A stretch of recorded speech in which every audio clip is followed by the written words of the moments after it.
Hello everyone. Today we will be learning about the Monroe Doctrine, why it was created, its significance, what it meant, and its effect today. A presentation by Ivan and Amanda Hernandez.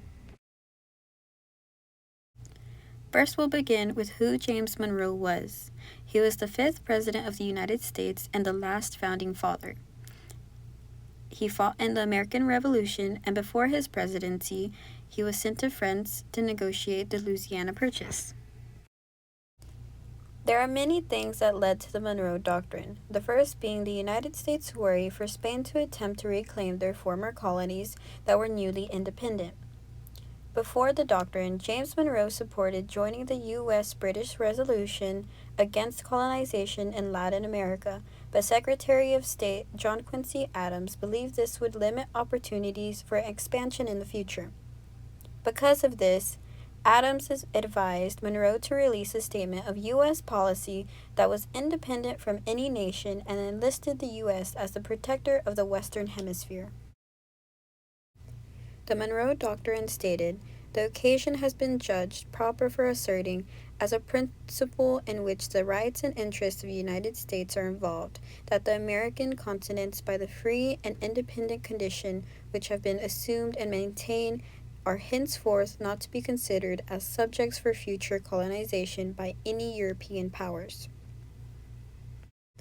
We owe it, therefore, to candor and to the amicable relations existing between the United States and those powers to declare that we should consider any attempt on their part to extend their system to any portion of this hemisphere as dangerous to our peace and safety. With the existing colonies or dependency of any European power, we have not interfered and shall not interfere."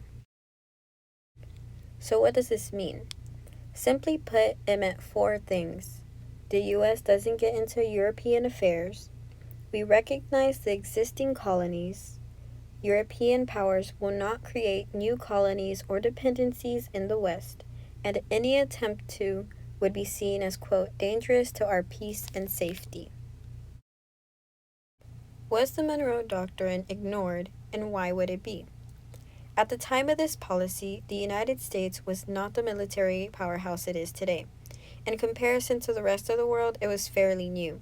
Therefore, it was like the first grader claiming that the playground was his and was not really respected or just ignored. For example, in 1833, the British broke the Monroe Doctrine while attempting to regain the Falkland Islands. But as time progressed and the U.S. military grew, it was seen that the U.S. would be able to back up this policy. Based on the previous slide, we have learned that the eastern part of the world either did not respect the Monroe Doctrine or completely ignored it.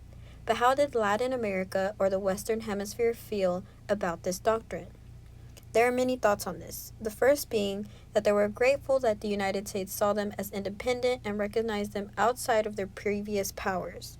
Some of them even believed that they were indebted to the U.S., but others believed this was seen as belittlement that they could not protect themselves from the previous oppressors. Others were angered and continuously disappointed that the United States did not stick to their word. This was showing in the annexation of Texas, the establishment of the Republic of Uruguay, Falk Islands, and more. Although the Monroe Doctrine was significantly impactful for the United States and its presentation in the world being an independent country, it did not greatly affect Latin America as they were not as protected as they thought they were going to be. So what is the significance of the Monroe Doctrine? The Monroe Doctrine is important because it has contributed to the American influence in the Western Hemisphere and demonstrated American resolve to be free from European intervention and meddling. It was significant as it established the United States' position against European colonialism in the Americas. It is aimed to prevent European powers from further colonization or intervention in the Western Hemisphere, solidifying U.S. influence and dominance in the region, ultimately shaping American foreign policy and its relationship with Latin America. The Monroe Doctrine after Monroe. The Monroe Doctrine continued and to this day is still seen as significant when intervening in foreign affairs or the attempt of other nations on the United States or the Western Hemisphere. The Monroe Doctrine was revived in the 1900s by Theodore Roosevelt, where it was towards the European monarchies at the time. Later in the century, it was used again during the Cold War against socialist movements. More recently, during Donald Trump's presidency, he also suggested that the Monroe Doctrine was still here and well. Quote, "It has been the formal policy of our country since President Monroe that we reject the interference of foreign nations in this hemisphere." Despite the time passed since 1823, the Monroe Doctrine continues to show its importance and why presidents and other government officials continuously look at this doctrine when facing disputes in our country and both sides of the world.